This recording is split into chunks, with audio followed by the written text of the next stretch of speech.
Well, all right. I don't even know if I'm live. I think I am, but whatever. We're going to continue. So, what am I here to talk about? As you can read the topic, the reason why I decided to do this because I've been getting to a lot of discussions with people, work, other people who so called in this righteous way of living.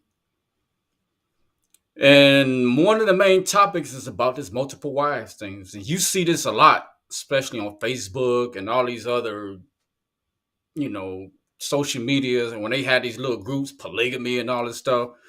So I decided to give it some thought and decided I'm going to make you know, I ain't going to say a movie, but a podcast about it. Where did it come from?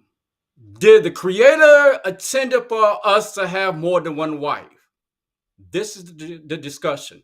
Then there's being said there's a law that says you can marry multiple women. I have yet to find that law. I don't know what book is written in, but I understand where they're getting this from. And sadly to say that they are mistaken. So let's get into this, right? When the creator created this earth, everything that is in it, we can read about that in the beginning. But when he got to the man, he said, let's create man in our image according to our likeness in our image. Then he said he breathed the breath of life into the man's nostrils, and the man became a living soul. So that part right there, living soul, that means he gave the man instructions, understanding, and the knowledge. What was the knowledge that he gave him? All the creation that he had created. He gave him wisdom. There was laws, there was structure, there was order, there was guidelines.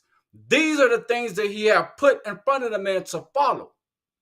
So when man began to get the understanding, he actually put them to the test. So when you read about the part when he told Adam that he was going to give him the task and duty to name all these creatures and everything that he had put in front of him, it wasn't to see if he could, hey, just throw a name out there. Oh, that look like that can be a bird. That look like that can be a lion. No, it was to test his understanding, see, do he actually have the understanding? So what was the purpose? If he understood the character and the nature of each creature that he created, and he had to name it accordingly, so that means he had to study every creature and the nature of that creature and the spirit that was in that creature to give it a name. It was the same reason why he changed Jacob's name to Israel, because there was a new spirit that was given to him. So he had to put a name to it to activate it. This was the reason why he gave Adam that task. So when you get a woman, so when he created the woman for, remember, I just said it, everything was created before she even got here. Everything. All she had to do was come in and play the part in which she was created to do. And that was to be the helpmeet to the husband. He was given everything to follow. So whatever it is that he asked her to help him out with, that was her job. Not only that, but to nurture and nourish him and the kids. But who did he give that man? One woman. He didn't give that man multiple women. It says in the beginning, he made male and female. Therefore, a man shall leave his father and his mother and cleave unto his wife, and the two, not the multiple, the two shall become one. What in the world did we get off with this whole multiple wives things? Well, I can tell you where it came from. We go into Genesis chapter 4:19, right? This is the seed of Satan, which generated from Cain. Now, when Creator put Cain out in the middle, everybody know the story how Cain killed Abel. And when he dealt with Cain, he put the mark on his forehead, sent him out, and he's gonna become a target and all that. But he began to develop and multiply on the face of the earth. And during this time, he had offsprings, and they began to form a life that was conducive until whatever made them happy, whatever satisfied them. They created a lifestyle based on that. So as time went on, you had, let's say, from Adam all the way to Noah, 7 generations. They all had one wife, one. And mind you, these people lived are damn near are close to 1,000 years old. They all have one wife. Even when you go over here to the side of Satan, Cain's offspring, it wasn't until the fifth generation that they started this multiple wives, which started with Lamech. He started this multiple wives thing. This wasn't nothing that was done in the beginning. This stems from Lamech, the fifth generation of the descendants of Satan, which started with Cain. Prior to that, it was all one woman. Now, in Genesis chapter 6, verse 3, I'm going to say start at 1. It says that the son, here, I'm going to put this up here for y'all so y'all can see it. Read this.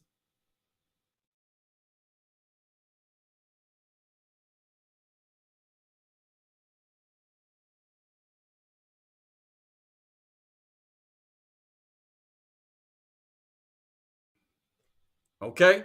Now, I'm going to go to the scriptures prior to that and listen to what it says.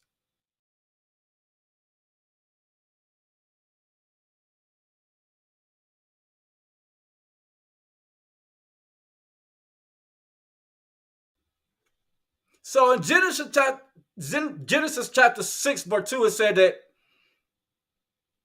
that men began to multiply on the face of the earth. And they began to have daughters. And then it said that the sons of God began to go into the daughters of men. Now let's make a distinction here. Men began to multiply on the face of the earth. Then the sons of God went into the daughters of men. Before Cain was put out in the wilderness, there wasn't that many people out there like that. Or there was. But everybody knows that Cain had killed Abel. So when Adam had Seth, Adam was 130 years old. Now keep in mind that these people lived 1,000 years, so 130 years is like what, in their 20s and their 50s in our lifetime? So when Adam had Seth, he was 130 years old. And when Seth had Enosh, he was 105. But it said when Enosh was born, this is when men began to worship and call on the name of the Heavenly Father. Prior to that, you didn't have that. You ain't had nothing but the wicked seed that was repopulating the earth during this time period. So they had a 235-year head start. We talking about the offspring of Satan, which is Cain. They had a 235-year head start. When Enos was born is when they began to acknowledge the Father. This was a whole new different lifestyle that was according to how the Creator intended for it to be in the beginning. This is where Enos started. Prior to that, the seeds of Satan, which started with Cain, they started all his multiple wives. They brought in the measuring, the scales, the balance, the borders, and all this other stuff. Prior to that, everybody was getting along. But it wasn't until Cain started all this stuff. And this is where the division and the fighting and the selfishness started to come in at. So when Enos was born, there was a new righteous way of living was introduced to them.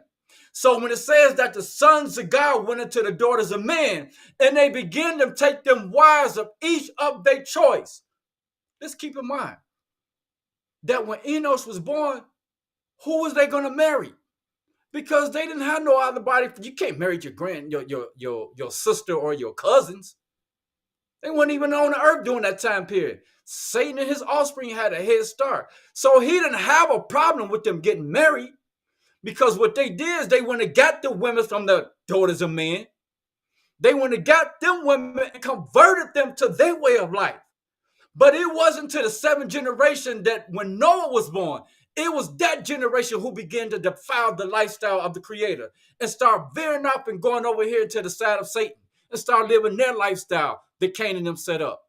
That's when they began to corrupt themselves. So when you read that, it said, this is when the sons of God began to go into the daughters of men, and they took them wives of each of their choice. They started doing the same thing that they was doing, collecting women, having multiple wives. And this is your first example of the Creator being displeased. He didn't condone that. This is why he said that my spirit will no longer strive with man. For man is only flesh. Therefore, our life is reduced to 120 years. Again, they live down near 1,000 years. For our life to be reduced to 120 years, that's just one breath. You here and gone. This is why it says in the book of James, chapter 4, I can't remember, it says that who are we to boast about where we're going to go and what we're going to do and how you going to, who are we to boast about this? He said we ought to say if it's the Lord's will that we're going to do these things. Because you here 1 minute, you're gone. You're not guaranteed to live the next day, not even the next minute. I've experienced that. I was talking to this one brother. This was, those of y'all who know what I'm talking about, chosen seed. I was talking to a brother. We just happened to have our little, Sabbath service, and it was the end. Everybody was going home. It was probably around 10 o'clock at night. And he was sitting by the door. So as I was leaving, I stopped and I chatted with the brother, and I was like, "Hey man, you all right?" Because he was waiting on his wife. He was like, "Yeah, I'm waiting on my wife to come back, yada yada." And he was telling me about we supposed to be getting together that Sunday. And so, he was saying, all the brothers planning on getting together that Sunday at this particular time. We're going to go over whatever. Can't remember. And then he was like, I'm like, "Oh man, I didn't even know that." He said, "Yeah." So I'm like, "Okay, cool." He said, "Hey man, I'll see you then." My exact last words to him was, "If it's the Lord's will, I'll see you then." 2, 3 hours later, that brother was gone. I didn't find out till the next morning. But 3 hours later, the brother was gone. Deceased. So what does that tell you? You hear one and you're gone the next. So he said that if it's the Lord's will that you can say you're going to see this person tomorrow, you're going to do this. Tomorrow's not guaranteed to nobody. So we run around here talking about multiple wives. My third and fourth beast child. Who the hell got time for that? Only a sick person who's living in this lustful mind is considered about multiple women. I'm going to play this clip for y'all, and I want to show y'all the mindset of a lot of men. Oh, I'm sorry. I'm going to show y'all the mindset of a lot of men, because we have this misunderstanding that just because the Creator allowed certain things to happen, that he condones it. That is not the case. Just because the Father allows certain things to happen doesn't mean he condones it. And this is the biggest mistake that we are making as men. And we caught up in our own understanding, and we lose complete focus. If you even have focus at all. So you start coming up with your own desires or your own understanding, so somebody can just go ahead and live the same lifestyle as you. It don't work like that. You want somebody to follow you and condone it? No. You have to, this is why the Creator said, "I give understanding to those who I give understanding to." Everybody's not given understanding. So when you listen to people who are trying to explain stuff to you, you have to understand what is written. Other than that, you'll be convinced of what they're talking about. And what they talk about is not what is written. Throw that out there. But I don't understand why this society here is so troubled by it. But let's go and deal with facts and not opinions, okay?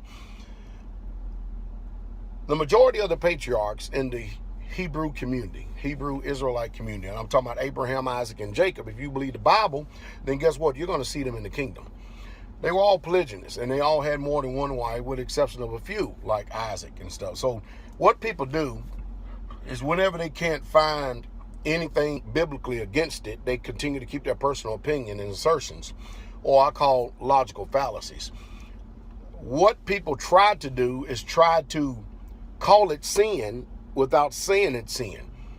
Because we all know, according to 1 John 3 and 4, that sin is the transgression of the law. So all we have to do is go to the law. And like I stated in a debate some time ago, when I was debating this guy who called himself a pastor, we can end this debate real quick, fast, and in a hurry. All you have to do is just show me one law that condemns it as sin, then the debate is over, you won, and that's it. But Okay, I just pointed out into Genesis chapter 6 and 1. Is where the Father actually disagreed when he said that the sons of God went into the daughters of men, took them wives of their choice. He wasn't agreeing with that. This is why he got pissed off and just reduced our lives to pretty much nothing. He wasn't in agreement with this multiple wives.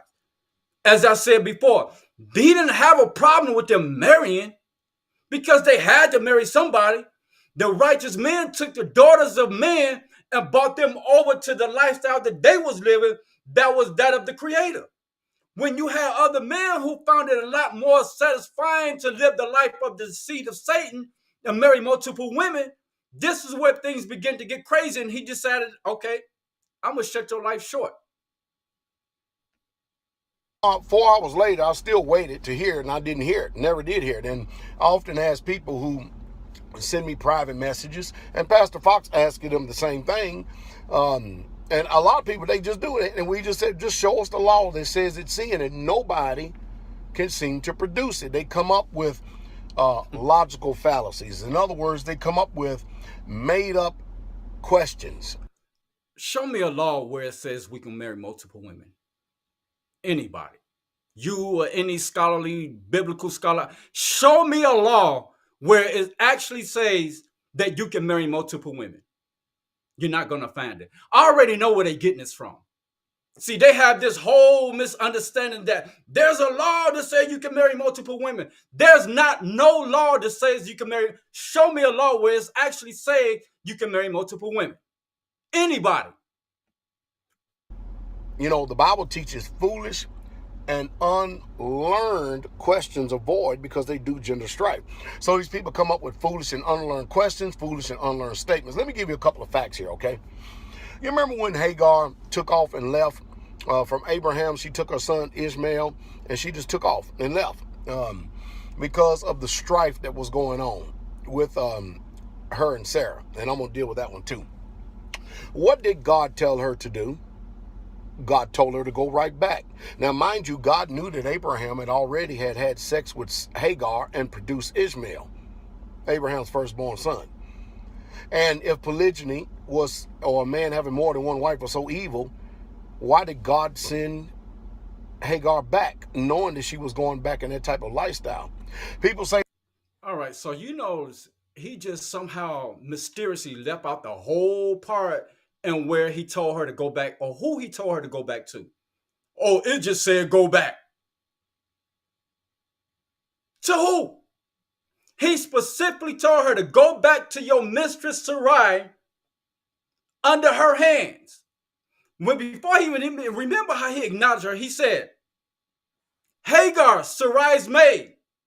He didn't say Hagar, hey, Hagar, Abraham's wife. Hagar, Sarai's maid. Then he instructed her to go back to Sarai under her control. He didn't say nothing about go back to Abraham, your husband. When Abraham got in, or when Sarai started complaining about, what was going on, because when she got pregnant, Hagar thought she was the main chick now. Look, I can give him something you can't give him. So she got into her head, she was the main chick. So there became a strife between Hagar and Sarai. And so when she brought her to Abraham, what did Abraham do? That's your trick. That's your chick. You do what you want to do with her. Yeah, hey, that's your maid. He did not consider that woman his wife.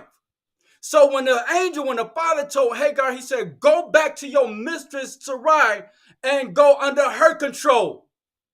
He didn't say nothing go back to Abraham because the Creator nor Abraham considered that woman his wife. So Abraham had one wife. They did not consider that woman his wife. Again, if you don't study this stuff, the way he making it seem like he said go back. But he didn't tell you who he said to go back to. Go back. It says go back to your mistress Sarai. Under her control. When you have this understanding, you won't be so caught up into what these guys saying, because he's trying to make it seem like it was okay for him to have multiple wives. And they did not consider Hagar his wife. Abraham had one wife, and it was always Sarai.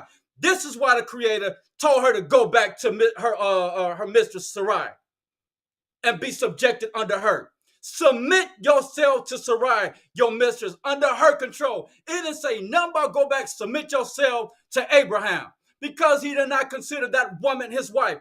Abraham did not consider that woman his wife. This is why he told Sarai, you do what you want to do with her. It was just some booty for him. That's all Abraham did. It was just a piece of ass. He was 100 years old. He was still able to get it up. It worked. Who knows? Him and his wife was having, we don't know if they was having sex because she was up in age. He was 100. Yeah, free booty for me. Why not? He just took advantage of it. That's all that was to him, but that never considered him as his wife. This is the biggest mistake that these guys make when they read this. Hey, well, people who are in polygyny or polygamy have problems. No more than all this divorce and remarriage that we see taking place out here, and all this serial polygamy, divorce, remarriage, divorce, remarriage, divorce, remarriage, and all this unlawful dating.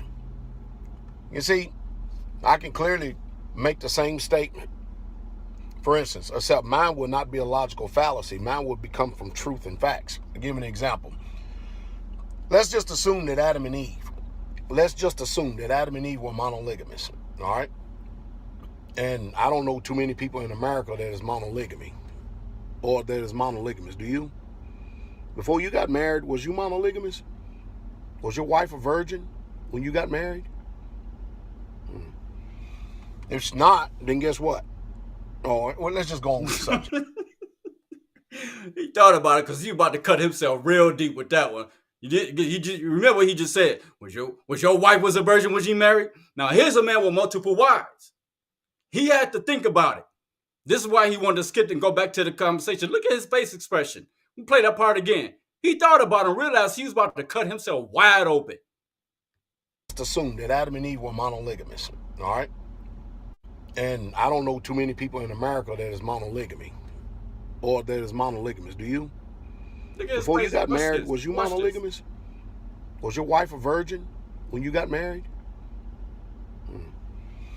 If not, then guess what? Oh, well, let's just go on with the subject. Yeah, right. Mm-hmm. Let's just assume None Adam of your and Eve were wives are monogamous, okay? With virgins. Guess what? The first sin that came into the world came by a monogamous couple. The first death that came into this world came by a monogamous couple, meaning murder. That's what they produced. The first bitterness, hatred, strife. Matter of fact, sin actually entered into the world through monogamy. Now, I understand that people may get irritated and upset because I'm bringing forth these facts. Let me give you another example, okay? As painful as it is, and the reality of it is this. Moses, in Numbers 12, took an Ethiopian woman, a Cushite woman, for a wife. And Moses' older brother Aaron and his sister murmured against him because he had took the Ethiopian. And mind you, he was already married to Zipporah. But watch this. So what he's trying to sit here and convince people that here it is, Moses out doing the wonders of the Creator. You out here bringing on flies, you bringing on locusts, you bringing on frogs, you plunging the whole country into pitch black darkness, and you think marriage is on his mind? You have to have a sick understanding to really believe that Moses out here doing all this stuff and marriage is on another woman is on his mind. This is where his mind is at. See, this is the mindset of a whoremonger. You can only put your mind frame in that way of thinking. To think that you up here dealing with Pharaoh, frogs, flies, darkness, turning water into blood, and you think marriage is on Moses' mind. Let me give y'all the history behind this. We all understand how Moses became part of Pharaoh's household. When his daughter adopted him, she raised him up as her own. So Moses grew up under the household of the Pharaoh, the president. He understood the culture of the Egyptians, even though he was still an Israelite, a Hebrew. So when Moses had become of age, he wound up joining Pharaoh's army. But Pharaoh's daughter convinced him to allow Moses to be the general of his army because they was in a battle between the Egyptians. The Egyptians will always bring the fight to, I'm talking about the Egyptians, the Ethiopians. The Egyptians and the Ethiopians was in a battle. So the Ethiopians will always come to Egypt and fight with them. And they pretty much kicking the Egyptians behind. So when Pharaoh's daughter convinced her dad to let Moses be the general of her army, Moses did things that was different than what his previous generals did. So you can read about this in Flavius Josephus in the Antiquities of the Jews. I think it's book 3, chapter 10, somewhere around there. There was only one way to get to Ethiopia, and it was had to go through the way about a river. So when you try to go there, they can see you coming. So they was already on the defense. But Moses had a different way. You remember the wilderness. There was a wilderness that you couldn't go through because it was so treacherous. So Moses knew this wilderness. I don't know how he got to the point to where he knew how to manipulate the scorpions and the snakes, flying snakes. You know how ironic how this come back in full circle, because that was the same wilderness that he brought us through when we came out of Egypt. Now imagine Moses is 27 years old at this time. So he wound up taking an army through that wilderness and caught the Ethiopians by surprise. And he started taking their land. He did. He conquered them, took their land. It just so happened that the Ethiopian king's daughter saw Moses, knew he was a general of that army, and fell in love with him. And what did she do? She sent her maids out there to break the ice and introduce herself to her maids. So after a long period of time, they became acquainted with each other and they started talking. And they made a decision to get married. Moses is 27 years old. He's in the Egyptian army. He have not been introduced to the burning bush yet. So at a period of time, him and that Ethiopian woman became married. Fast forward. When Moses was out and he saw how the Egyptian taskmaster was whipping his brothers, the Hebrew slaves, what did he do? He killed the Egyptian taskmaster, and buried him. So happened one of the Hebrew slaves saw him. What did they say? You tend to kill us too? Who made you rule over us? One Moses say, oh man, these guys know about this. So he had to abruptly leave. He couldn't go home and tell his wife, hey, I killed somebody, so I might have to. No, he just abruptly left.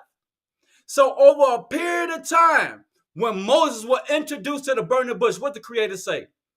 That whole generation died off. Here's what I want you to do. I want you to go back and do such. So when it got to a point, now this is when Moses is already there and he's bringing on all these plagues.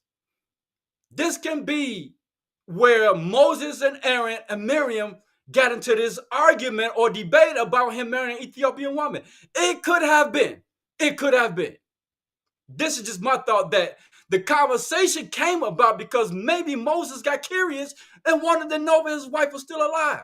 Remember, he had to abruptly leave. And the Creator already told him that whole generation had died off. So could it be that he got curious and wanted to know if his wife was still alive? He did not marry no Ethiopian during this time period while he was bringing on plagues. The way this brother trying to make it seem like that's what happened. He was already married to Zipporah, so now he's just going to go and marry another Ethiopian woman. No, that's not what happened. Moses was already married. Way before he was introduced to the burning bush. He was already married to this Ethiopian woman. And he had to abruptly leave. So, again, it could have been that he got curious and wanted to know if his wife was still alive. And this is probably how the conversation came about. I don't know. This is my assumption. But it was not that he married her while he was out here doing the will of the Creator. The way this brother trying to make it seem. The Most High. Strike two. Moses had one wife. Abraham had one wife. Abraham did not consider Hagar his wife. The Creator who sent Hagar back to Sarai, he didn't consider her his wife. This is why he said, go back and submit yourself under the control of your mistress Hagar. Not go back and submit yourself to your husband Abraham. Go and submit yourself to your husband Hagar. That is not his wife. Moses did not marry another Ethiopian woman while he was in Egypt this time. You're dealing with another whole different Pharaoh. Again, that past generation that Moses grew up with, they all died off. So him talking about that while he was married to Zipporah, he got another wife. You see I noticed this with a lot of these so-called Israelite dudes. These so-called teachers and preachers. They have a tendency of playing with words. If you don't study this stuff and you don't understand, boy, they'll make you think that what they're saying is actually what is written. And it is not. Came down and called them three up to the door of the tabernacle in Numbers 12. Go read it for yourself in context. Yeah, I just did. And the Bible clearly says, and they murmured against Moses because of the Ethiopian woman. Watch this. After Yah got finished speaking to all three of them, and he said, you mean to tell me that you people wasn't afraid to speak against my servant Moses? In other words, Yah is saying, I know everything about this man. Remember I told you, him and him alone do I speak to face. But you, I'm going to reveal myself to you in visions and dreams if you are my people or prophet. All right? So Yah departed, and guess what he did? He smote Miriam with leprosy, shut her outside the camp, and Moses had to plead to the Most High for Miriam's condition that he would restore her back into the camp. Mind you, all because Moses took a second wife. Look what y'all's judgment was in that. No, Moses did not take no second wife. Moses was never married to no two women at the same time. Okay, I just broke it down to you. Moses had married this Ethiopian woman way before he was introduced to the burning bush. Way before he was introduced to the Creator. He was 27 years old when he married this Ethiopian woman. Again, he just abruptly had to leave and go and disappear because he killed the Egyptian taskmaster. He was not married to that Ethiopian. He did not marry no Ethiopian woman while he in the process of delivering flies, frogs, turning water into blood, plunging the whole country into darkness. And you want to make it seem like he was out here marrying women? No, he was already married to that Ethiopian woman. And like I keep saying, it could have been, it's just my assumption, that the conversation came about because maybe Moses got curious and wanted to know if his wife was still alive. That's a possibility. But he did not marry her while he was in the process of doing the will of the Creator, according to how this brother trying to make it seem. In other words, you murmur against Yah's men, called men, whether you believe they are or not, you in some serious trouble. Some very serious trouble. No wonder you probably have calamity. Translation, he considered himself a God called man. So murmuring against his ideology of multiple wives are coming against that, you in some serious trouble because he considered himself as a godly called man. See, these pompous, self-titled, self-proclaimed Negroes have this arrogance about themselves and thinking that they can just come up with all type of stuff and people are supposed to fall into it and believe it. This is why Jeremiah say, woe unto man who put his trust in man. Woe unto man who put his trust in man. Because if you sat here and you wasn't a learned person, a person who studied this stuff, this Bible, you will be convinced that everything that this brother's talking about is actually written, and it's not. See, the Creator said, I give understanding to those who I give understanding to. Either you wasn't given understanding, or you are willfully trying to deceive people to follow or agree to your way of life and promoting polygamy. I ask, where is the law to where you can say, or tell me or show me a law anywhere where it's scripture in the Bible that where it says you can marry multiple women? Because I'm about to go into this a lot deeper where Christ had the complete opposite thought. And this is going to bust a lot of people's heads wide open when I break that down. I digress. Strife in your lives because you're probably murmuring against something that you shouldn't be touching. Let's give you another example. David committed adultery by taking Uriah the Hittite's wife, and he tried to cover it up. He didn't cover it up. He may have covered it up for a time, but Yah through the Most High, the Most High's prophet Nathaniel, or Nathan, revealed it to David that you are the man. And then guess what? All this calamity came into his house. Now, David had a man murdered, thereby having blood on his hands. My question is this, and I want you to answer me. Why did not the Most High, the creator of the universe, the one that we all say we love, why did he not condemn David, but instead put his sin away from him? Why did he not demand a divorce from Bathsheba, but instead he brought forth Solomon? Because the Creator didn't believe in divorce. And Christ even brought this out in Matthew chapter 19, verse 3 all the way into 12. When the Pharisees came to Christ and asked him, "Hey, Rabbi, is it lawful for a man to put away his wife for any reason other than her commit, or for any reason?" And Christ started breaking it down to them. He was like, "He who made the man and woman. Therefore, a man shall leave his father and his mother and cleave unto his wife, and the two shall become one. Therefore, the two is no longer one. They're no longer two but one, meaning they didn't got married. Now they're one unit as husband and wife." And then they asked him, and Christ said, "That which the Father put together, let no man put asunder," meaning a division or separation. So they asked him, "Well, why did Moses give us a bill of divorce?" And you can read about the divorce in Deuteronomy 24, or what they are talking about.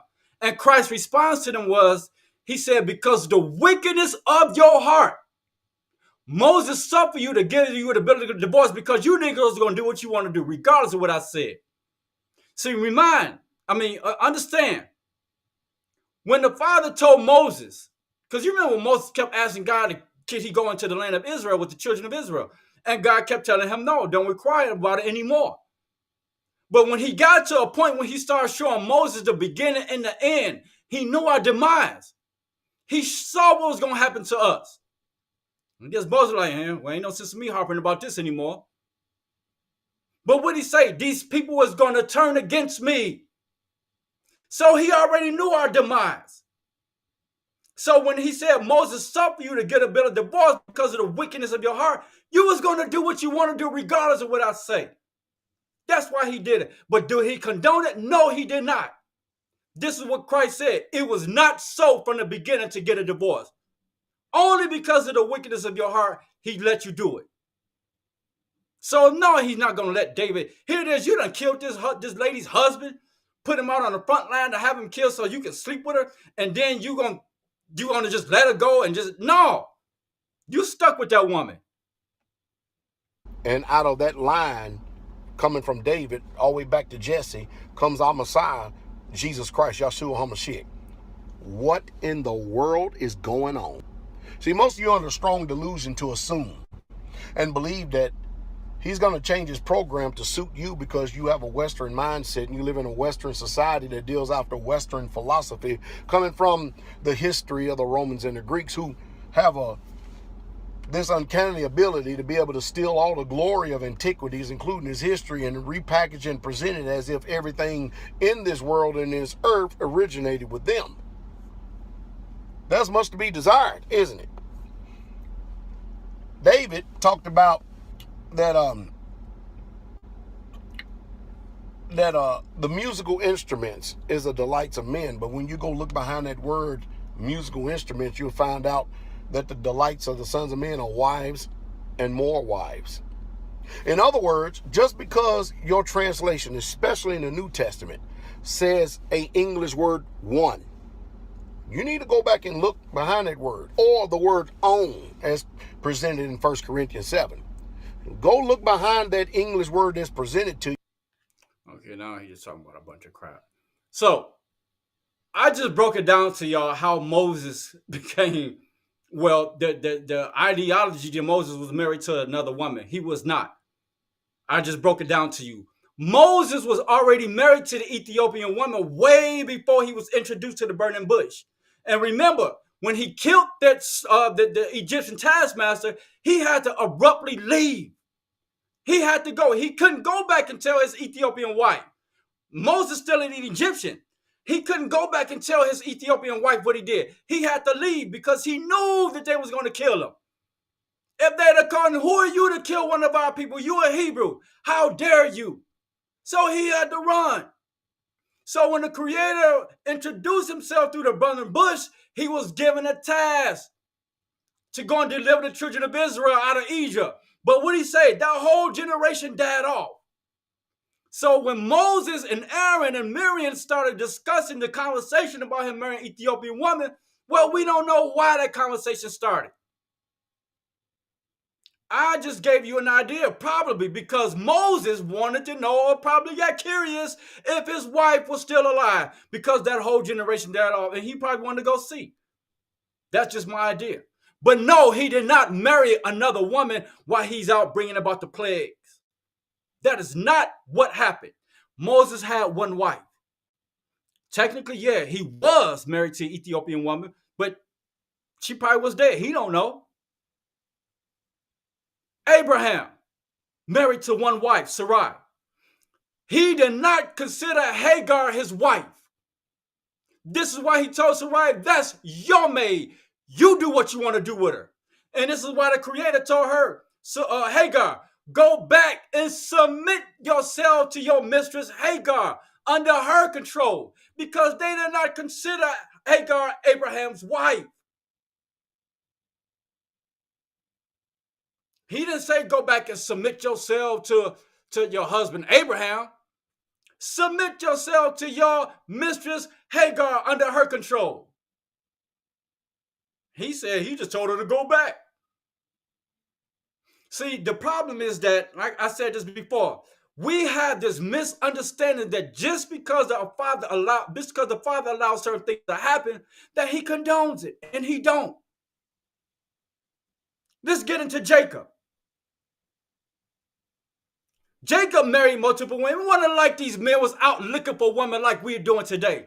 We're out looking for multiple wives. This is not how they became with multiple wives. The women pushed that on them.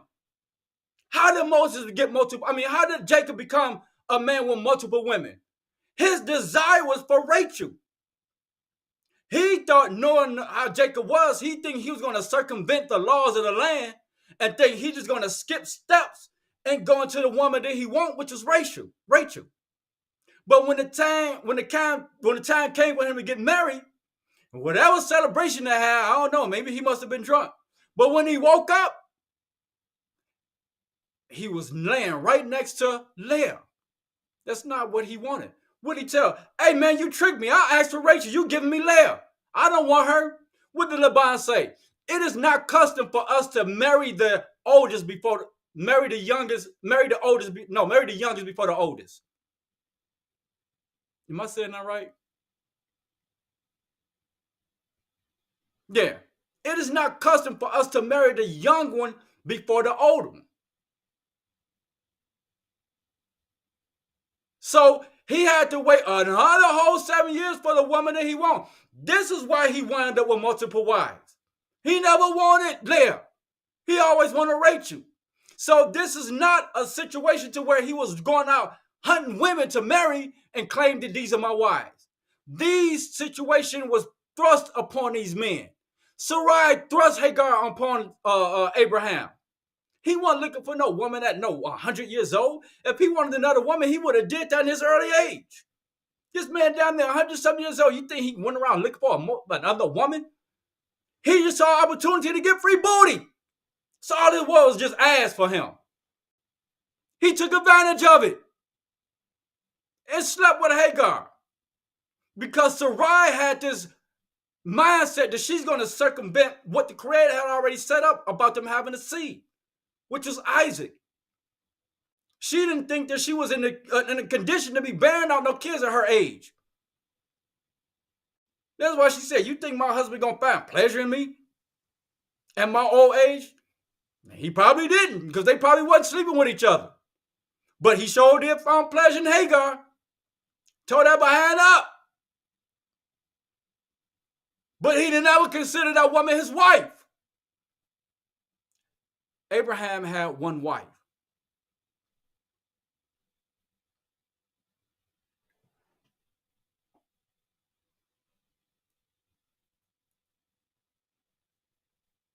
One wife.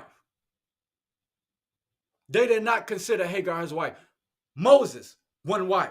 He was already married to the Ethiopian woman at 27 when he was dealing with the Egyptian army. When he was a general in the Egyptian army. He married that woman way before he was introduced to the burning bush. So when he married Zipporah, he had been let go of that Ethiopian. He didn't know if she was dead or alive. We talking about years, decades later. Because Moses was 40-something when he was introduced to the burning bush. He was 20-something when he married the Ethiopian woman. So when he had to abruptly leave, he just left her and went out into the wilderness. But when the father said that that whole generation died off, the conversation maybe, again, maybe came about when he wanted to, or just got curious to know if his wife was still alive. And this is probably why Hagar and Aaron brought it up. Just my thought. But it wasn't like they was going out looking for multiple women. They was thrust on these men. We in today's world run around here looking for multiple women, polygamy, because we think, oh, our forefathers did it. No, they wasn't doing that. It was thrust on them. Moses, from Adam all the way to Noah, all of them had one wife. And they live down there 1,000 years old. They all had one wife. Even the seed of Satan who introduced polygamy through Lamech.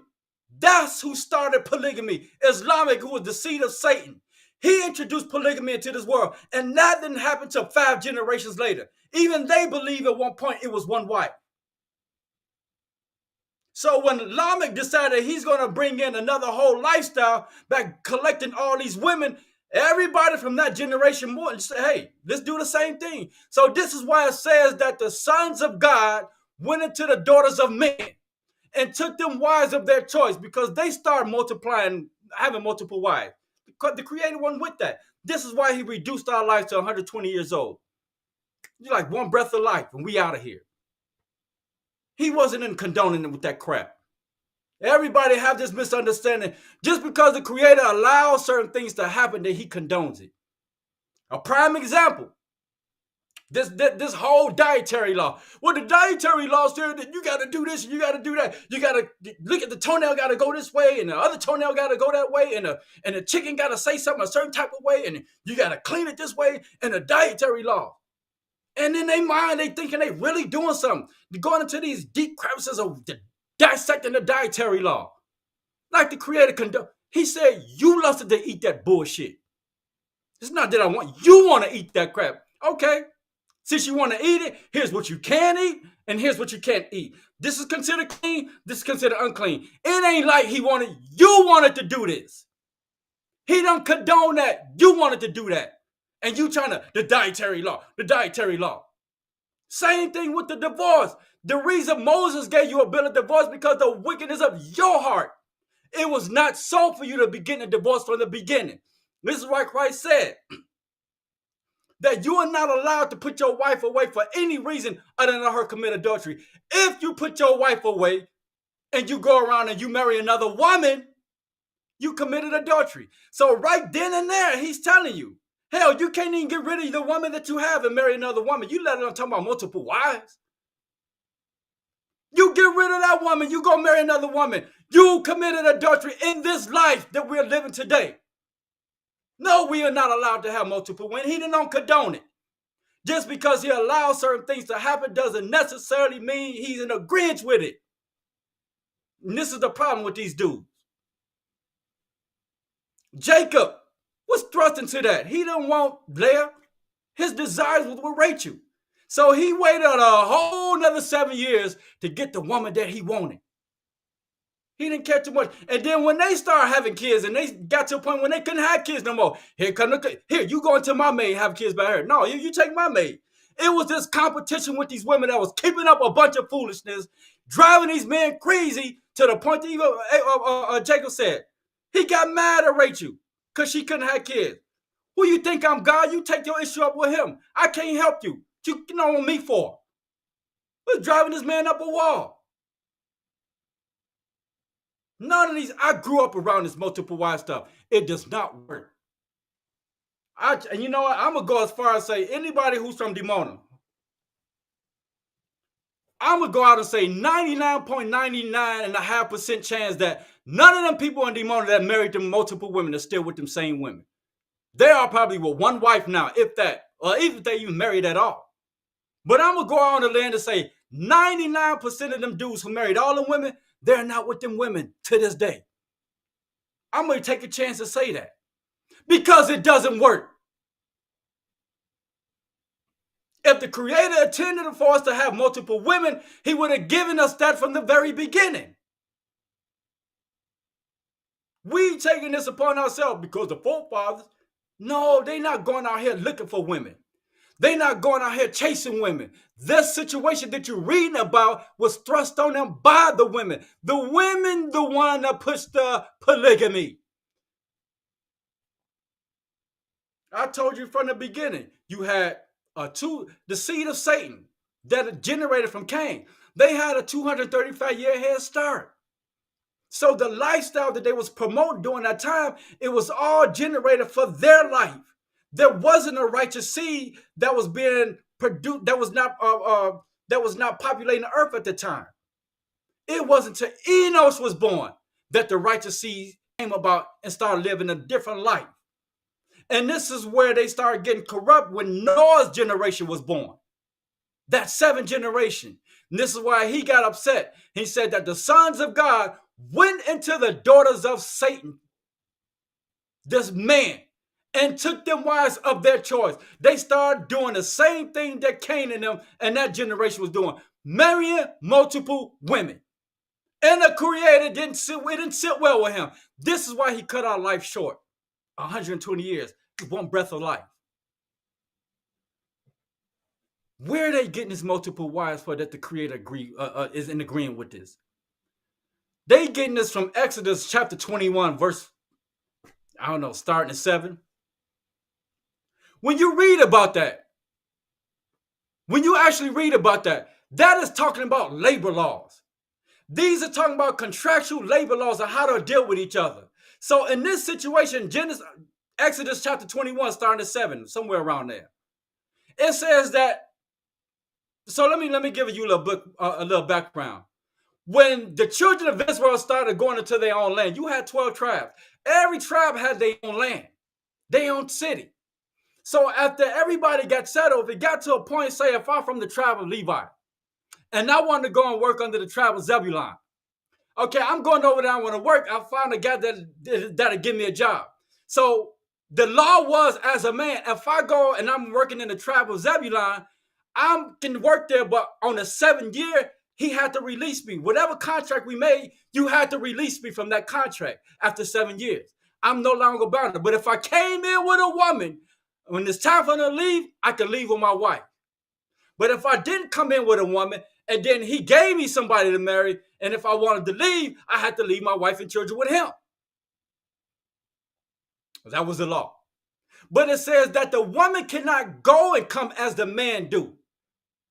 Why? Because the women always had to have a covering over them. Why? Because you will have slick talk tonguing like this dude who will come up to her and probably try to tuck out her panties. So there always had to be a covering over her, a male. It wasn't to predict to how most of y'all take this to rule over her. It was just to protect her from lustful men. So she always had to have a covering. So this is why the law said that women cannot come and go as men do. So when the father bought the daughter to whoever this guy was that she wanted to work for, there was an agreement. And then the agreement says that if the woman wasn't pleased, or the dude who she was working for wasn't pleased with her, then for some reason they started getting engaged. So if they, for some reason, she started working for him, and then they became engaged. This is not marriage. This is engagement. Betrothed. They became engaged. And it says that if you decided that this woman is no longer desirable, or if she don't find you desirable, that you want to marry her anymore, it says that you are responsible. Give your son a chance to see if he want to get engaged with her. If he don't want to get engaged with her, give another Israelite brother a chance to get engaged with her. But he said, if you take on another woman, you're still responsible of maintaining a roof over her head, clothes on her back, and food. And people taking this as this is mean you can marry multiple wives. This was an engagement. This is why he said that if none of these three things work, you have to let it go. See what Christ said, you are not allowed to get a bill of divorce. You are not allowed to divorce your wife. So how is it on one end you can divorce her, but on this end, you can let it go? Because this was a contractual labor law that had nothing to do with multiple wives. You promised this woman that you was going to marry her and you didn't. So by you wasting her time, you still have to pay for her food, her clothes, and her shelter. You still was responsible for providing her for this. This was a situation where she was living with this dude, and they decided to agree to marry each other, to get engaged. Now, suppose the role flipped. You engage with a woman, but she's still staying with her father. See, you see the difference? Are you responsible paying for her food? Are you responsible paying for her clothes? Are you responsible for her staying with her father? But you engage with her. No, you are not. This was just an incident, a situation to where they happened to be living with each other, and they made the agreement to marry each other. And now, by her being under his roof, he still was responsible of providing her the necessity of life, food, clothes, and shelter, because he made an agreement with her, and for some reason they didn't follow through. So now you got to maintain this woman until you get somebody else a chance. That's all that was about. In engagement, it was not a marriage.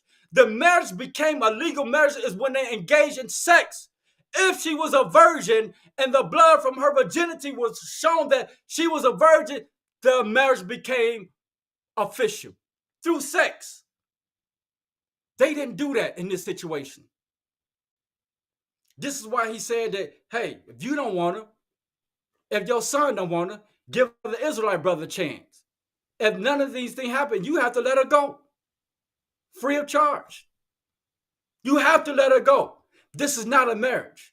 This was just an engagement that did not wind up getting into marriage.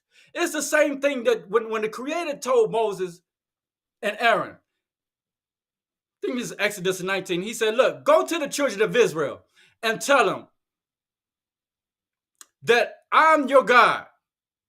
If you do this, and if y'all do this, and you do this, I will take you and be a peculiar people unto myself. So Moses, he said, go to the elders of the children of Israel and tell them this. So Moses and Aaron did that. And the elders went to the children of Israel and said, all that the Creator told them. And what they say, everything that the Creator told us, we will do. That was just an engagement. That was not a marriage. It was a message sent from the Creator to Aaron and Moses to give to the elders of the children of Israel. And the children of Israel said, everything that the Father said, we will do. It was an engagement. The marriage to that didn't come until Moses put it in writing and the blood was sprinkled on us and on the 12 pillars. That's when it became a marriage with us. Prior to that, it was just an engagement. It was, we agreed to it. It's the same situation we're here. Exodus chapter 20, 21, verse 7. All this was in an agreement that y'all was going to get married and you didn't get married. So for all these three steps, you give your son a chance, he didn't want it. You give another brother a chance, they didn't want it. You got to let it go.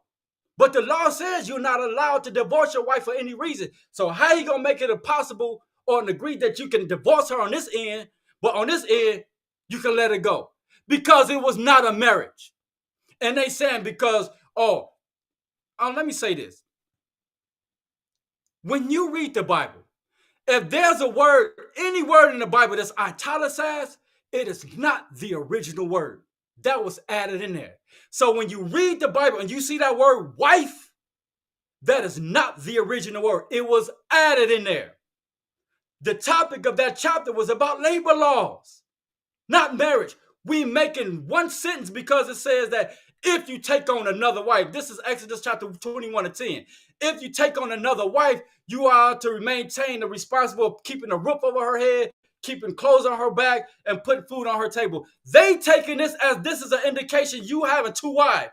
No, it says that if you decide not to marry this other woman, which you agreed to, and you decide to go marry this woman, you still responsible for taking care of the woman you promised you was going to marry, but you didn't. You ain't about to sit and waste her time. You're not about to waste her time. You're responsible and maintaining her until she get somebody else.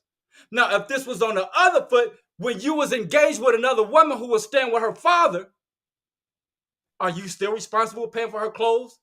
She lived with her father, but you engaged with this woman. This Exodus 21 to 7, just a coincidence of two people, a lady came, and she was working for this dude. They fell in love. She just happened to be under his roof at this time. That's all I was. She just happened to be under his roof. So by her being under his roof, he's responsible of maintaining her lifestyle. Well, not her lifestyle, but the necessity of life. That's not, you don't have to do that if you engage with a sister and she's staying with her father, because her father's providing her with food. Her father's providing her with clothes. Her father's providing her with shelter. But I'm engaged with her. So that don't apply with me if I marry. Now, if I decide not to marry that woman who's staying with her father, I'm going to see another woman that I want to marry. I don't have no multiple wives. I never married this woman. We just agreed to get engaged, but we didn't marry each other because marriage became official when it was brought in through sex. You had to be a virgin. The woman had to be a virgin. That's the only time marriage became legal. See, we out here running around here, laying up with all these women and swapping coochies and dicks. That's all we do. We're just circulating coochies and dicks with each other. You marry this woman for 4 years or 5 years, you get tired of her, you go to marry somebody else. She marries somebody for 5 or 6 years and she go marry somebody else. We just rotating, just swapping coochies and dick. We in this big old sexual, I don't know what you call it, entanglement of coochie and dick swapping. That's all this is. And we run out my Isha. See, the Creator, this is why he said in Genesis chapter 6 and 32. Whosoever commits adultery with a woman lack understanding. Therefore, he destroy his own soul. What is the understanding that you lack? You don't understand the dynamics of marriage, how the Creator set it up from the very beginning. We going about following our own desires. We going about following our own lust. He never intended for us to have more than one wife. If it was so, we would have been done that. Adam all the way to Noah, one wife. 7 generations, one wife. Even the seeds of Satan, which came through Cain, all the way to the 5th generation, one wife. You think the Creator is going to condone something that Satan introduced? Because that's who introduced the whole multiple wives. The mind and the spirit of Satan through Cain, offspring through Lamech.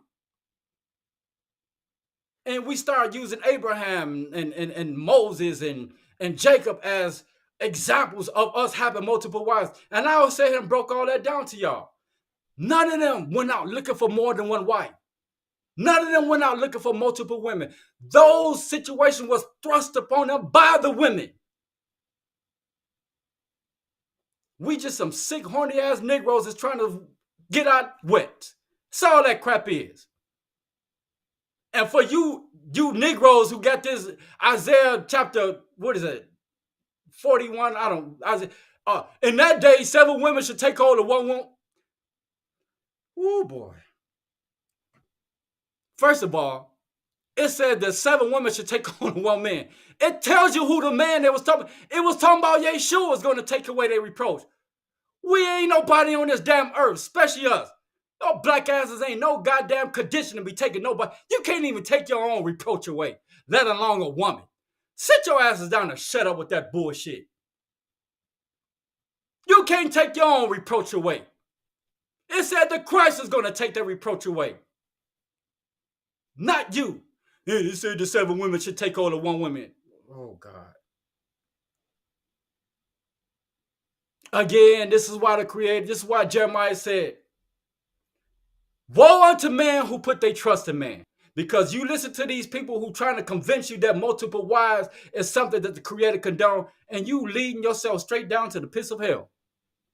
Just by listening to, because you don't understand this.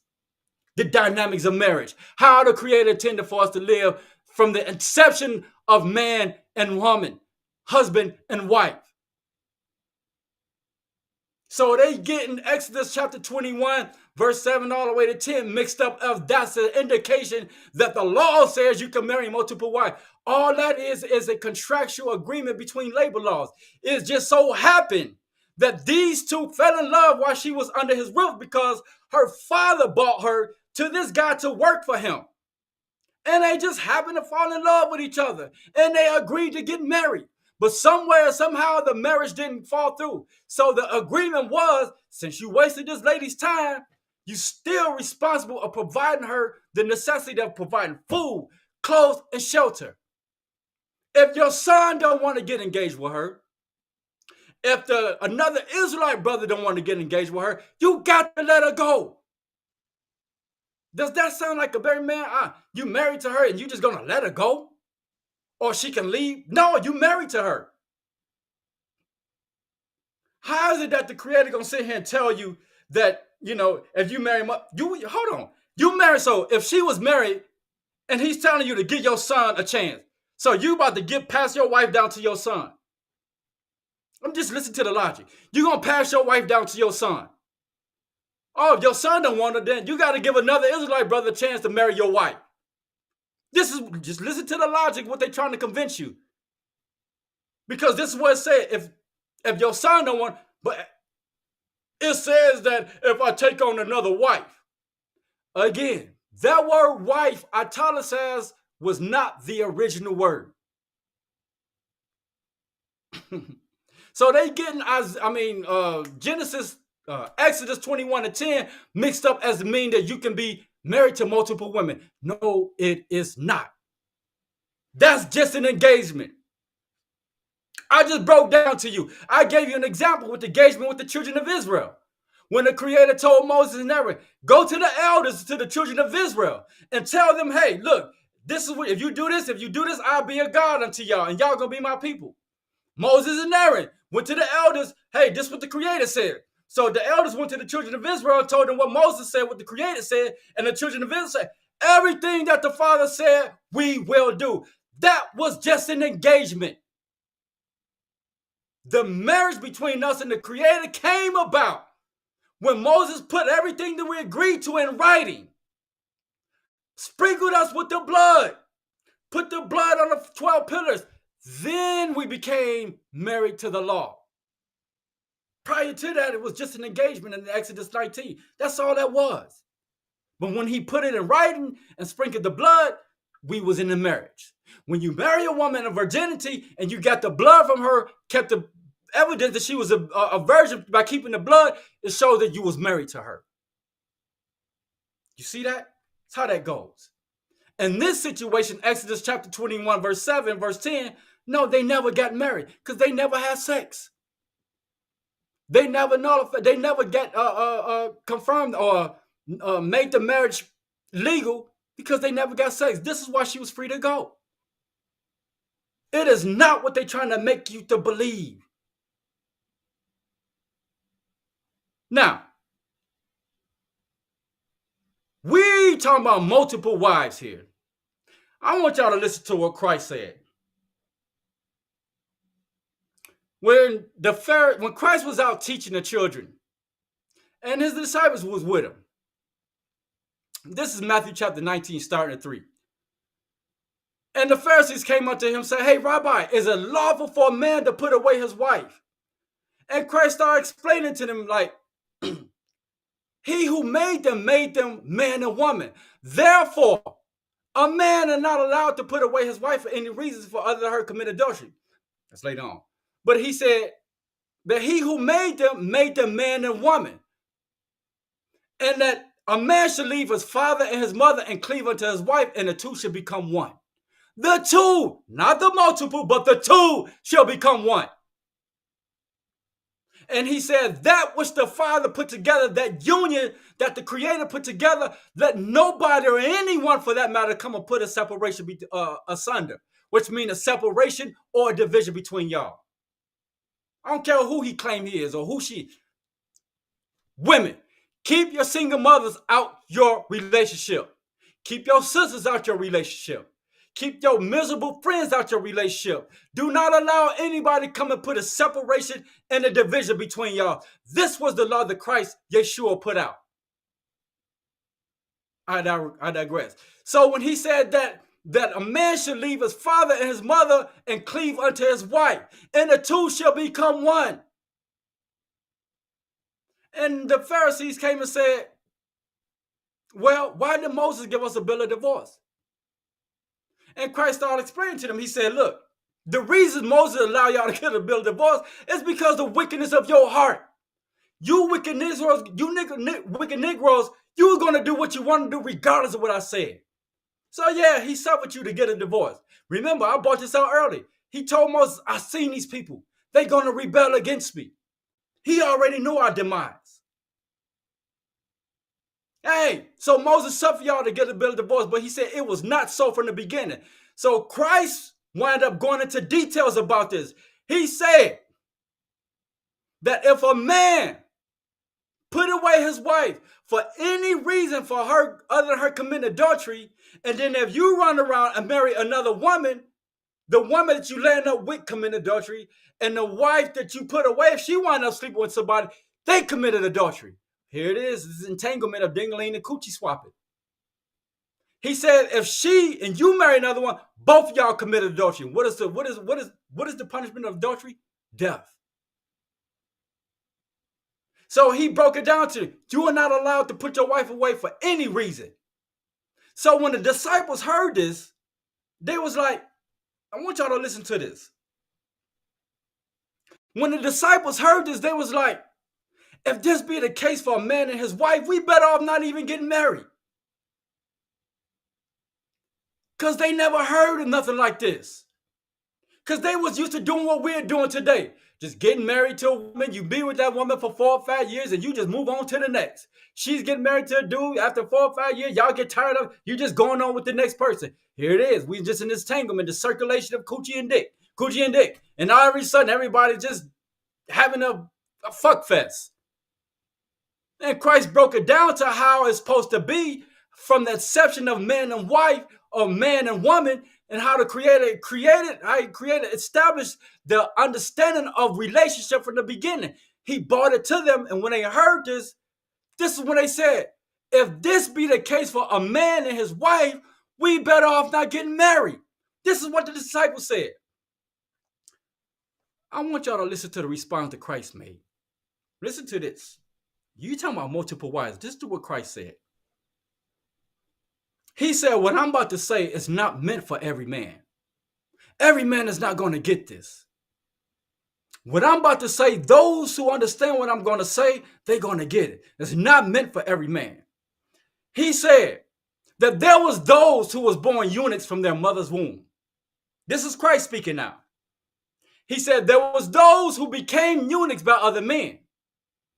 Then he said there was those who made themselves eunuchs for the kingdom of heaven's sake.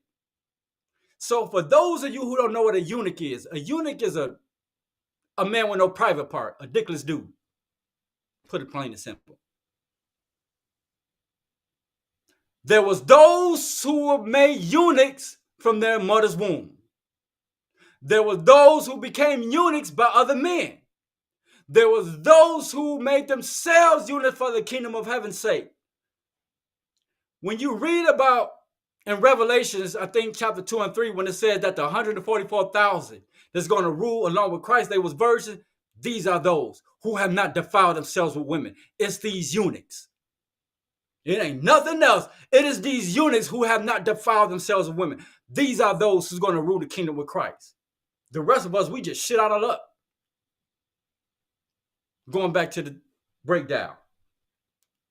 When Christ said this, he was responding to the disciples when they said, we better off not getting married. Christ said that there was those who became eunuchs from their mother's womb. There was those who became eunuchs by other men. And there was those who made themselves eunuchs for the kingdom of heaven's sake. Then he said it again. That those who have understanding what I'm talking about, they're going to get it. Why did Christ respond to them that way? By using the analogy of eunuchs to respond to the disciples when they said we better off not getting married. Why did he respond using the eunuchs? He was pretty much agreeing with them. You better off not getting married. This is where Paul get that from. When you read about this in 1 Corinthians chapter 7 all the way to 1 through 40, you notice how Paul kept saying, stay single, don't get married. He got that from Christ, because this is what Christ was saying. Why Paul was saying, if you are a virgin man and a virgin woman, it is not sin to get married. Anything prior to that is sinful, because if you sitting here marrying a woman that, let me play look, this is what we're going through right here as men. We're not understanding of the Creator's ways of life. So we going about doing things based on our own desire. Listen to this. I want y'all to watch this.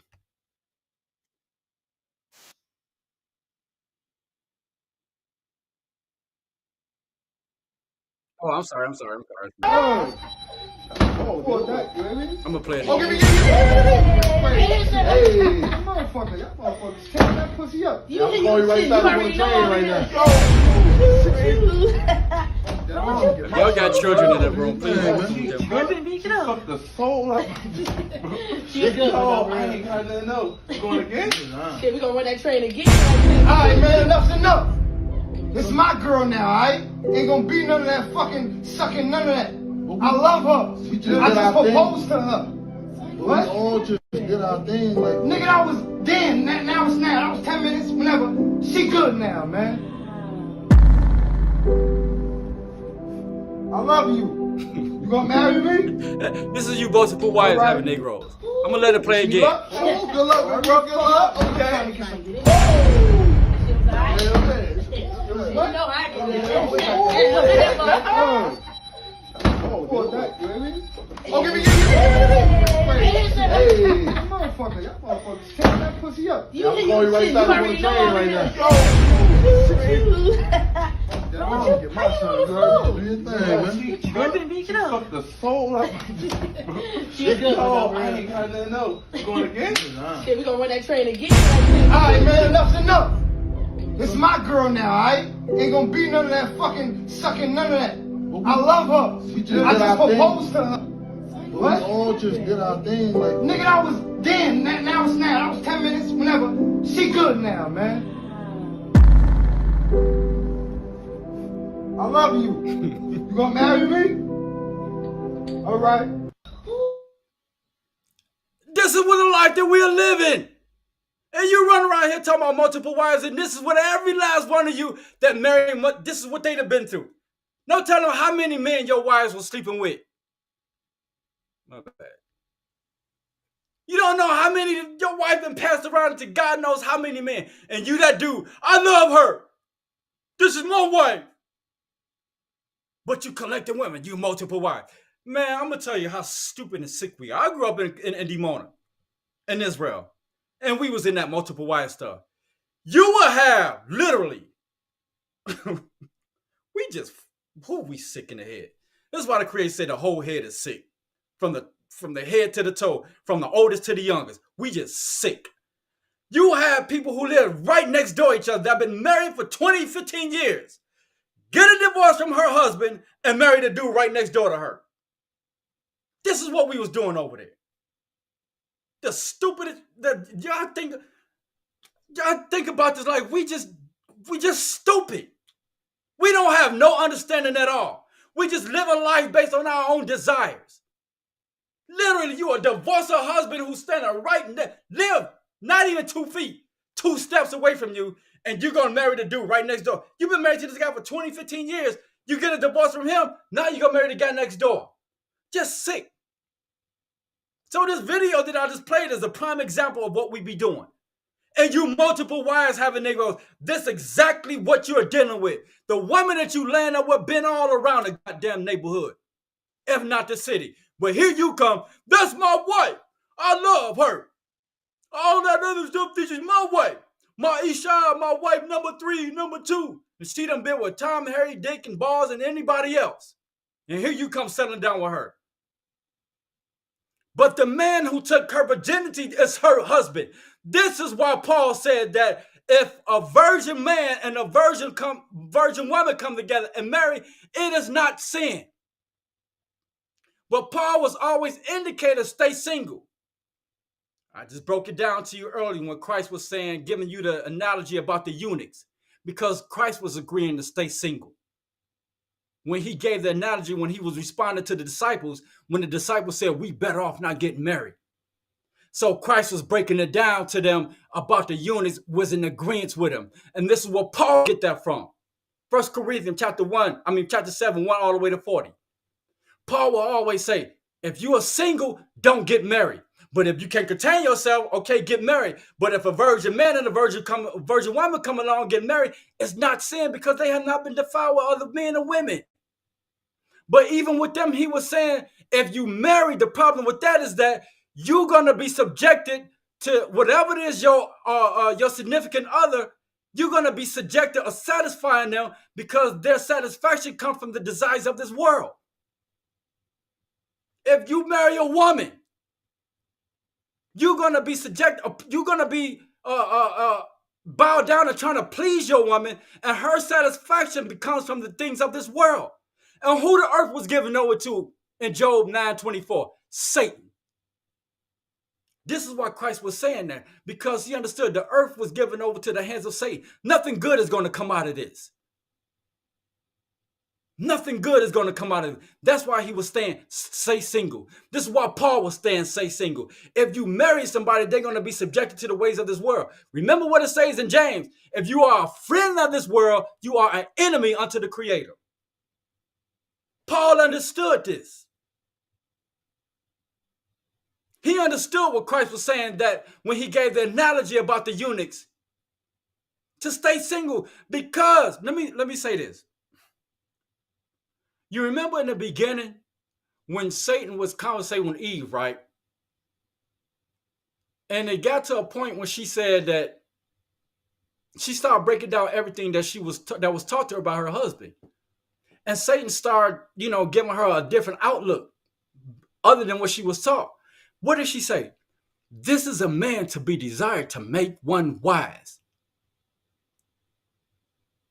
This dude that she was talking to, this was not a snake. This was literally a man that she was talking to. She said that this is a man that she desired to make one wise. Remember, the Creator had to come down. And when he was passing out the punishment, what did he tell her? Hey, you're going to give, your punishment, Eve, is that you're going to give excruciating pain by giving childbirth. And not only that, he said that your seed is going to be battling with Satan's seed. This guy that you sit here flirting with. And then he said, I don't care what your desire is going to be to the man that I gave you. And he's going to rule over you. Because the man that I gave you is well equipped to provide for you. The man that I gave you is well equipped to protect you. The man that I gave you is well equipped to guide you. Because the world that I created, I gave him dominion over it. He knows what's best for you. He knows what's good for you. So I don't care what your desires are to this man. The man that I gave you is going to rule over you. Because the man that you sitting here talking about, because he's good looking, he got game, he's talking good. This man is out to destroy your life and you don't even know it. So now the Creator had to come down and put the woman back in her place. People read that and think that's a curse. Because it said that your desire is going to be to the husband. No, that was just the Creator putting her back in her place. That's all that was. That is not a curse. That's something Adam was supposed to have done when she came with him with that bullshit. He was supposed to have put her back in her place, but he didn't, but he went along with it. The Creator had to come and do that. Fast forward when the earth was given over to the hands of Satan. Job 9:24. It said that the woman was deceived, but the man wasn't. So when Satan was given rulership over this world, he understood something. To get to that man, he needed that woman. Remember what she said? This is a man that she desired to guide her and teach her. So when he was given dominion over the earth, he went back and recruited that woman. Remember what Christ told us? That union that God put together between us and our woman, don't let nobody come and put a division between y'all. We as men allow Satan to come and put a division between us and our women. So what you're seeing today is not your wife. It's not your daughter. It is not your mother. These are Satan's battle axe and weapons of war. This is why they can take this system and the system provide for them. Any given moment, they can make up something. Yeah, he did this and he did that. You going to jail. The system protect them. This is Satan's world. He made a system to where is that he provide them the necessary things that they need. You don't need a man. I'm your man and I'm your God. I got a jail system, a justice system that will benefit you. I got a system that will provide you with all the food, Section 8, anything you need. I'm going to give it to you. You don't need them. I'm your man. You remember, you said you desired me from the beginning. Here I am. These are not your wives. These are not your mothers. Satan went back and recruited that woman that she said in the beginning, this is a man to be desired and make one wise. He went back, recruited that woman, and now this is what you're seeing today. These women are ran by Satan. This is what Solomon said. Out of all the men, he found one, but woman none. Proverbs, it says something about there's nothing more worse than death. What's worse than death is a bitter woman, something like that, a wicked woman. Now that's diabolical. Being around a wicked woman is worse than death. That's scary. What does that tell you? Hold on for 1 second. Okay. What's worse than death? A wicked woman. This is in Proverbs. Can't remember what chapter. Who's teaching her this? Satan. It's best that you live on the rooftop than to live in a house with a contentious woman. Who is she getting this from? Satan. The man that she said that she desired to guide her and teach her. This is who teaching her today. So the women that you are, women that's not godly women, who you think running them? This is why he provided her with the system. We allow Satan to come and put a separation between us and our women. This is why every time you look on every podcast, there's always debating who the prize and what you should do, who's the winner, who's the prize, who should do what for the women, how the men. You don't understand this. We coming up with our own theories, but we're not understanding the spiritual warfare that we battling with each other. Because we are not dealing with the godly women. Because as men, we allow Satan come and put a division between us. We allow him to come and separate us from our women. Now he's in control of them. This is why Christ said it's best that you stay single. When he gave the analogy about the eunuchs, it was an indication because he was responding to the disciples when they said we better off not get married. And Christ's response was using a whole analogy about the eunuchs because he was in agreement with him. This is why Paul got that from when he said, hey, don't get married. If you do get married, he said, you'll be okay. But if you don't get married, you will do well. He ain't saying not to get married, but those who read this, who understand this, this is what Christ said, they're going to get it. Because what Paul was saying, if you do get married, their significant others is going to be attached to this world. In order to please them, the things that they'll please them is attached to this world. And the world that they're attached to was given over to the hands of Satan. Nothing good is going to come out of them. So he's trying to get you to stay focused and trying to solidify a place in Christ's kingdom when he come and teach. When he come and rule the world. This is what we should be focusing on. And we run around here talking about multiple wives. Christ telling you to stay single. You up here running around talking about multiple wives. Well, tell me a law where it says that you do not have where it say that you can't marry multiple wives. And he's sitting here telling us, stay single. We don't get it. We don't get it at all. We come up with stuff and we think this because we read a few scriptures and we think that the scriptures that we're reading is actually saying that we can marry multiple women. It's not saying that. This is why the Creator said, I give understanding to those who I give understanding to. Everybody not giving understanding.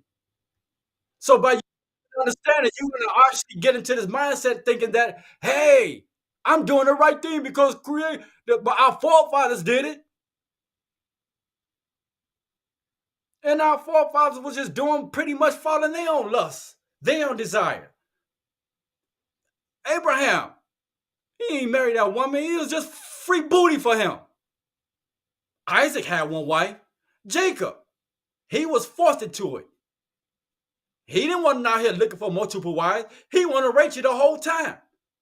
These women initiated the multiple wives thing, not the men. Listen to this video right here. I want y'all to listen to this. Now, you know it's bad when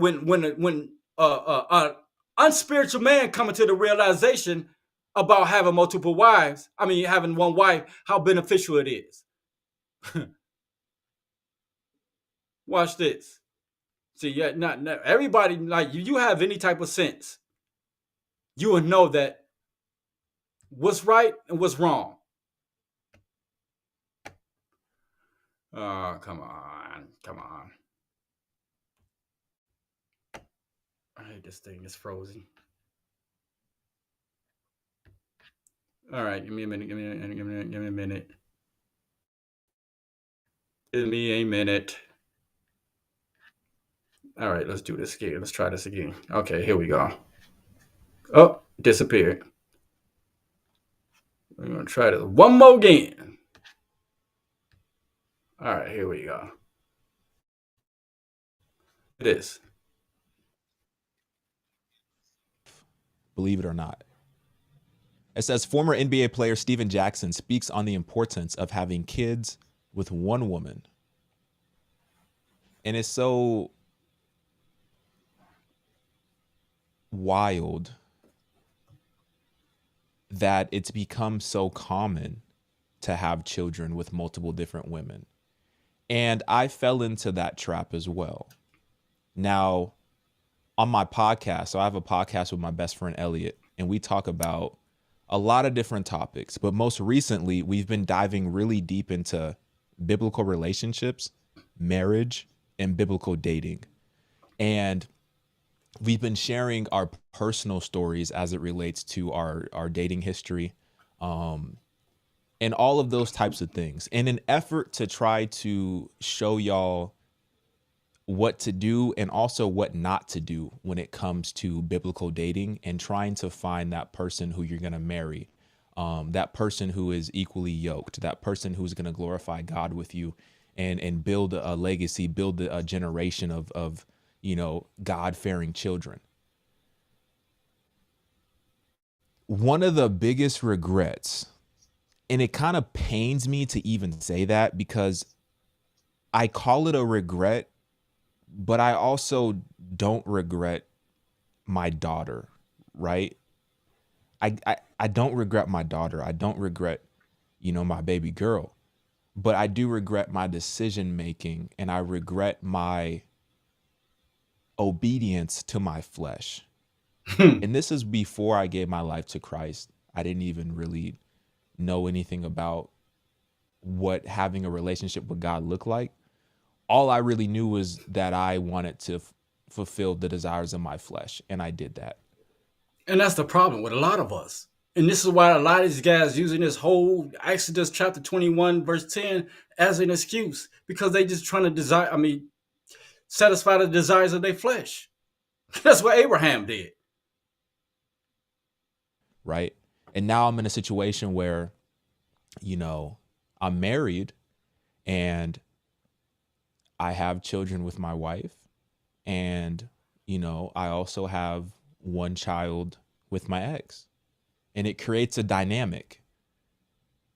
And I want to share that with you, and I want to show you some scriptures, and I really want to give y'all some wisdom, because I'm not going to sit here and act like I'm perfect just because I have a platform, right? I'm not going to sit here and act like I haven't made mistakes. And I think the number one thing that I could give to y'all is to talk about my mistakes so that y'all can learn from it and hopefully not do what I did.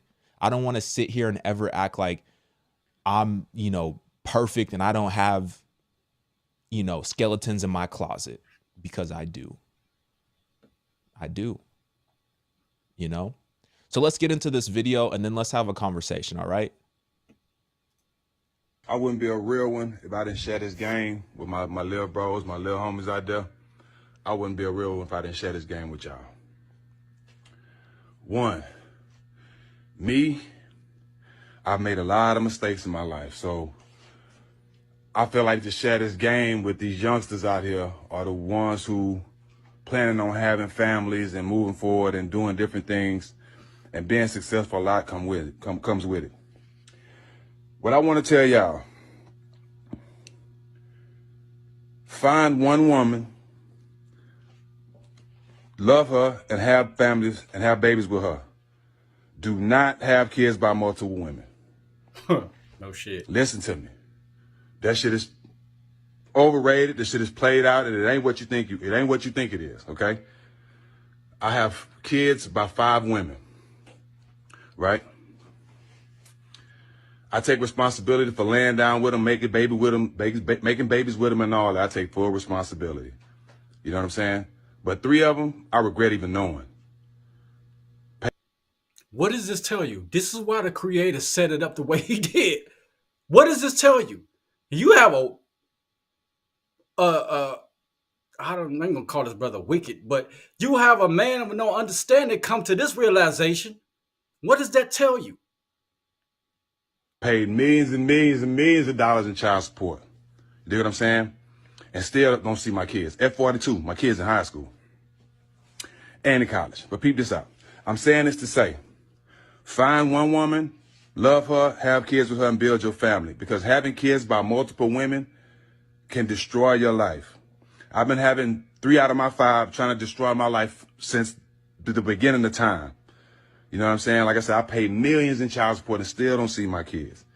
You know what I'm saying? I'm telling you this to tell you to be smarter, bro. Don't make the same mistakes I made. Find you one woman, love her, and have kids by her. Because having kids by multiple women can destroy your life, bro. Because a bitter baby mama ruins black men just as much as the police, or just as much as...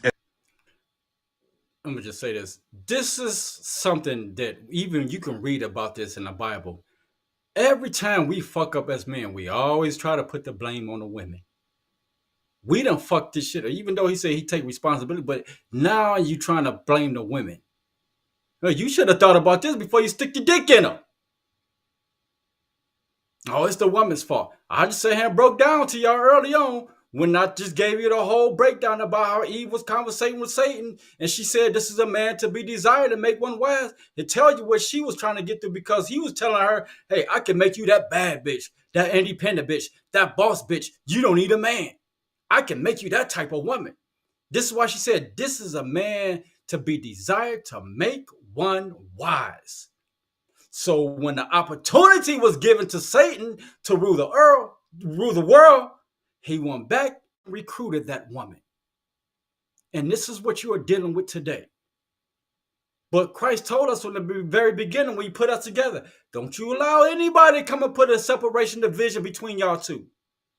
But we allow Satan to come and put a division between us and our women. And this is what you are dealing with today. This is why I said there's nothing bitter than death. What's bitter than death is a wicked woman. Bitter than death is a wicked woman. Who taught her that? The man she desired to teach her. It's best that you live on the rooftop than to live in a house with a contentious woman. Who taught her that? Satan, the man she desired to be with, to guide her, to teach her, who is teaching her and guiding her today. Because we didn't do what we supposed to do. Now we're trying to blame them. We cause all this. This is why Isaiah said, the whole earth turned upside down because of us. We fucked this up as men. Can't blame them for that. We screwed everything up. As anybody. It says that death was brought into the earth through the sin of one man. Notice it ain't blame the woman. Through the sin of one man, death was brought into the earth. Because we allow Satan to come and put a division between us. We didn't follow the guidelines the Creator set up for us to follow. Because they only follow what we do. We done destroyed our own nation. We are to blame for that. Now we want to blame the women for it. This is a common thing. Even you can read this throughout the Bible. Okay? They won't say that. And of course, women won't say that because it's majority of them. But fellas, we got to be smarter. Okay? We got to be smarter. I don't have problems with my kids' mothers unless they done ran out of money. And it's just facts, bro. It's just facts. But be smarter. Make a better decision. Don't be running around willy-nilly like I was doing and all that. And, try to find your relationship and stay in that one, bro, because I'm telling you, you have a life of pain and misery and unnecessary stress. And it ain't nothing you doing. It's the bitterness of another person. Okay? So continue to love your kids and do whatever. Even if you do have kids, love them just as you were in a great relationship with their mom. But if you don't have kids, bro, take your time. Find you one woman, settle down and have kids and do it the right way. Because I'm telling you, the quickest way and the fastest way for a demise of a black man, especially a successful black man, is a bitter black woman. Truth hurts. You know what I'm saying? Brothers that's out here that ain't getting in trouble, that ain't selling drugs, what's ruining their lives? Opportunity and bitter black women. And that's just the truth. If you ain't doing nothing wrong, you ain't dealing with the police. So what else is ruining you? Opportunity and bitter black women. It's just the truth. I had to share this with my youngsters out there, man. Don't be nutting off. So I don't agree with everything that he's saying right there, but I do agree with the overarching message, which is to have children with one woman, ideally. All right. Uh-oh. I'm sorry. So, yeah, I mean, I'm in the same understanding. So, again, this was me trying to give y'all the understanding of this whole deception of multiple wives, polygamy. No, the Father do not condone it. He is not in agreement with it. We taking this as men upon ourselves because we looking at our forefathers who took it upon themselves. All they doing is satisfying their flesh. Like the brother said. That's what he was doing. Abraham, he just saw some ass. He wanted some ass. Sarai gave him a green light. And he just took advantage of it. But he didn't consider that woman his wife.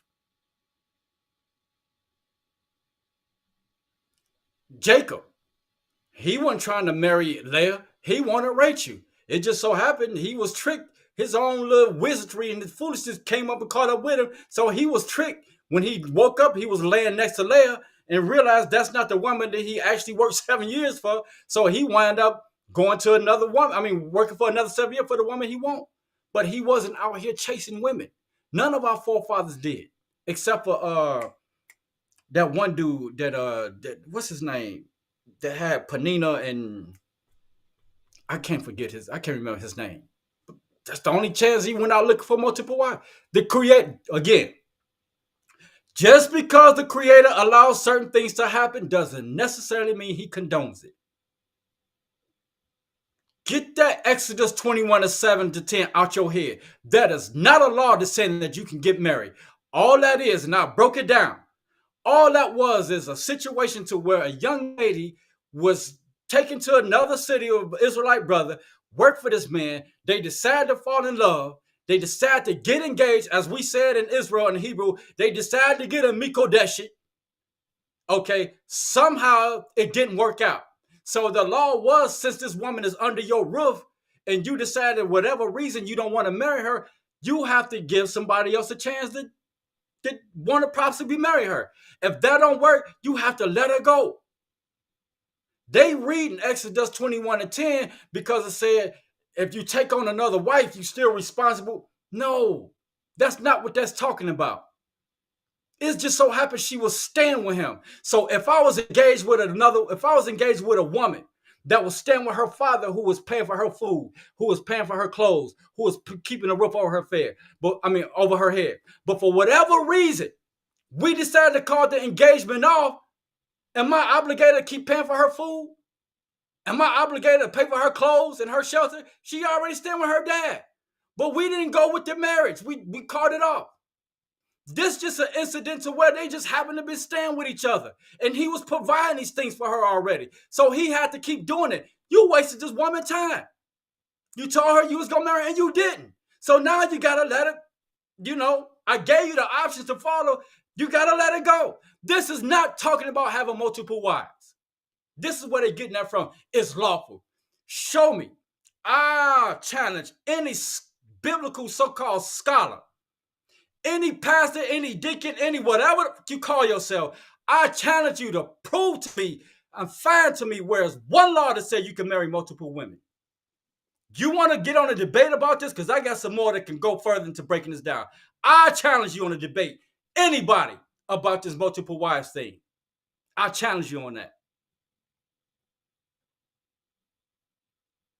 Because y'all got this all screwed up. your understanding of this is just all wrong. You just trying to, like the brother said, he just wanted to satisfy his flesh. This is what you're doing. But anyway, so I'm going to go ahead and shut this down. As you can see right here, I'm going to continue these topics because my next topic is going to be the misunderstanding of submission. And this is going to be geared towards mainly men, but also women. Because again, I keep saying, we got this all fucked up. We don't understand the stuff, how the Creator set it up from the beginning. We don't get it. So I'm going to bring the correct understanding to everybody, whether you like it or not. So I might do that this Friday. We're going to talk about that. My next topic is going to be the misunderstanding of submission. Or you got to submit because I'm a brother. And you got. We're going to get into that. All right. So with that, and there are other topics I'm gonna be getting about. I'm gonna dive into, because we need to start understanding the times that we are living in. Now, I'm definitely gonna get into that, and we need to start preparing, because things is not going to get any better. As a matter of fact, they're getting worse and worse and worse. We have to start coming to the understanding that if we don't come together, you're gonna have to get with like-minded people and start coming together and prepare yourself for what's about to happen.